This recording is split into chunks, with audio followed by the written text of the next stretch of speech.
have not really put the effort into learning Japanese. In some ways, that's where it really started for you guys. It's also where Fluffy returned, right? Well, when I say returned, I'm referring more to her offspring, her little pups. They grew big, didn't they?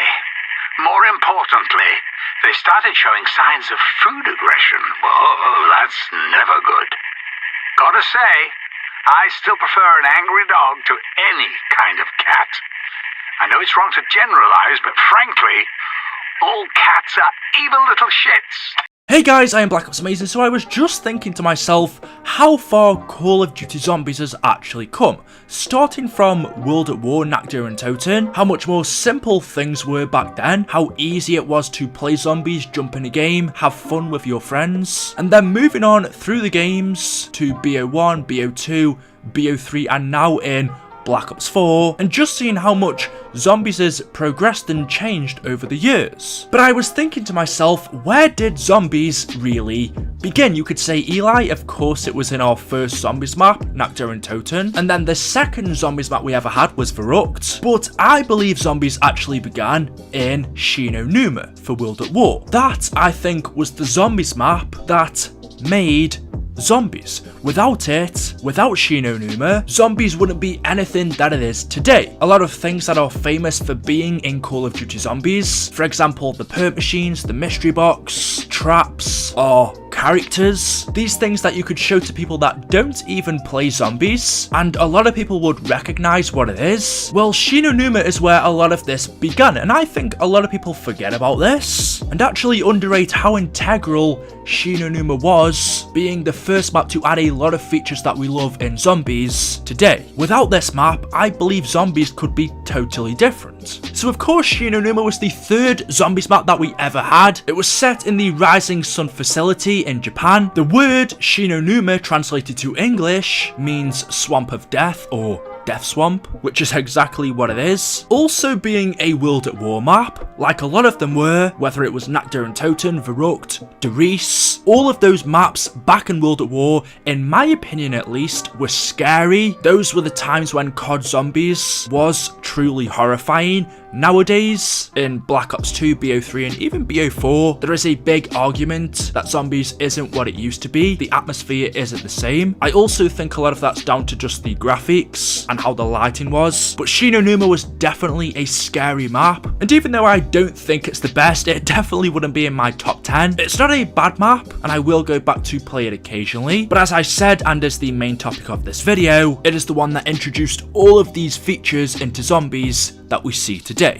Numa was the map that introduced the concept of special rounds, where instead of fighting normal zombies all of the time, occasionally we'll come up against a unique type of zombie, whether that's the hellhounds, the monkeys, the crawlers, the spiders. We've had so many over the years, but this was the first map to introduce this. This was the first time we ever saw the hellhounds, which have been a staple part of zombies until this day. Of course, we also had the mystery box. Now, we had seen this before. It was in Verrucht and Nakdo and Toten. However, the mystery box light was yellow instead of the usual blue. Numa was also the first zombies map to feature an original layout, one of its own. As we know, before this, zombies wasn't a big thing. It wasn't the main project of Treyarch's. It was a side Easter egg for them. Zombies maps weren't their main priority, and so obviously to save money, to save time, the zombies maps that we had previously, Nakdo and Toten and Verrucht, were taken from the campaign and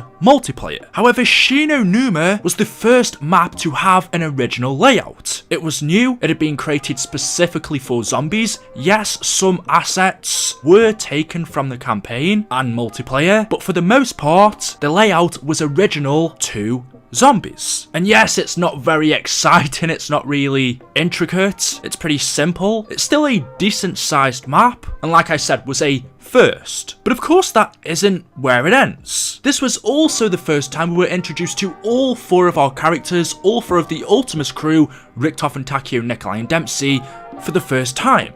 Numa was when we were playing as all four of these characters together. Before this, in Nact, we were playing as 4 random Marines. In Verrupt, we were playing as 4 other Marines, however, one of them was Dempsey, but Numa was the first map that we played with them all together. Now, of course, in terms of storyline, we know that Numa takes place after Derice, or not after, but kind of in the middle. It's difficult to explain in a short video, but we know the reason for the Ultimus crew traveling to this map was to collect Richtofen's diary. They traveled here from Derice, came to collect it, and then traveled back to Derice. So it actually had a big role to play in the story. But that wasn't where the innovation ended. We also had the perk machines. Now, we did have them in Verruct, but what was different about this map was the fact that they were random. Again, a thing that would later go on to become a staple part of zombies. Random locations of not only perks but other items. This all began with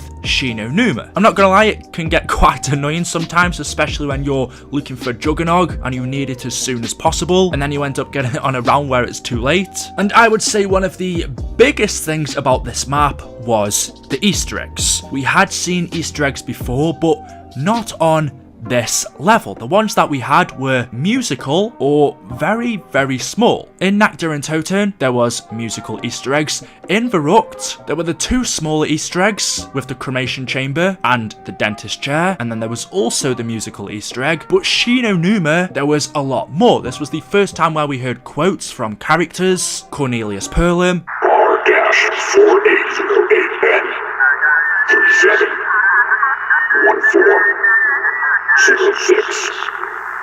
115 48 40. I hope you're receiving this transmission, Peter. If you are not, then all is already lost. You must know by now that we failed to contain the asylum and that we had to move the experiment here. Application. The numbers will guide you.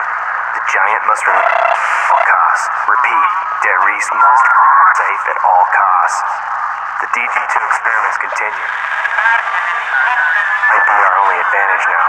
Find Dr. Max's. Only they may know what's going on. The use of 115 is dangerous at best. I'm not sure how long we can continue here. We've lost most of our best people. I hope you get this. I hope it hasn't happened there too. But I'm almost out of hope. 60 54 06.96 101 55 44.94.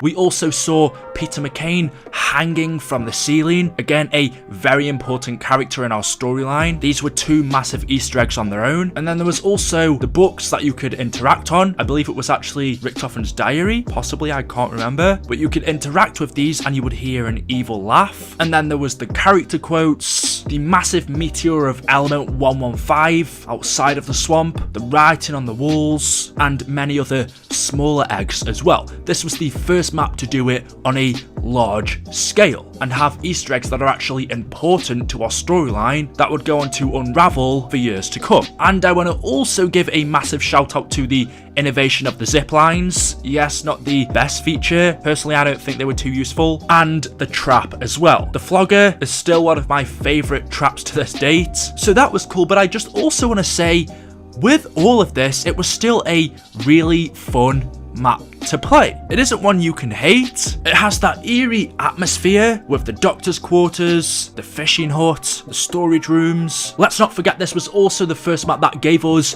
possibly one of the best wonder weapons ever, the Wunderwaffe DG2. Even though a lot of people believe we first saw it in Derice, it was actually Numa. But yeah, what I'm trying to say is I don't think Numa gets nearly enough credit that it should. A lot of people think that it's a simplistic map, which it is compared to today's, but for then, it wasn't. And without Numa, all of these features that we know and love today may not be here. Whether it's special round zombies, random perks, the Wunderwaffe, our characters, Easter eggs, this is truly where it all began. So there we go. Let me know your thoughts about this down in the comment section below. Hopefully you've enjoyed this video. Hopefully it's brought a few memories back and reminded you how good this map actually was. Let me know your thoughts down below. What map should I cover next and what should the title be? Drop a like rating, make sure you are subscribed, and I will see you guys in the next video. Until then, goodbye.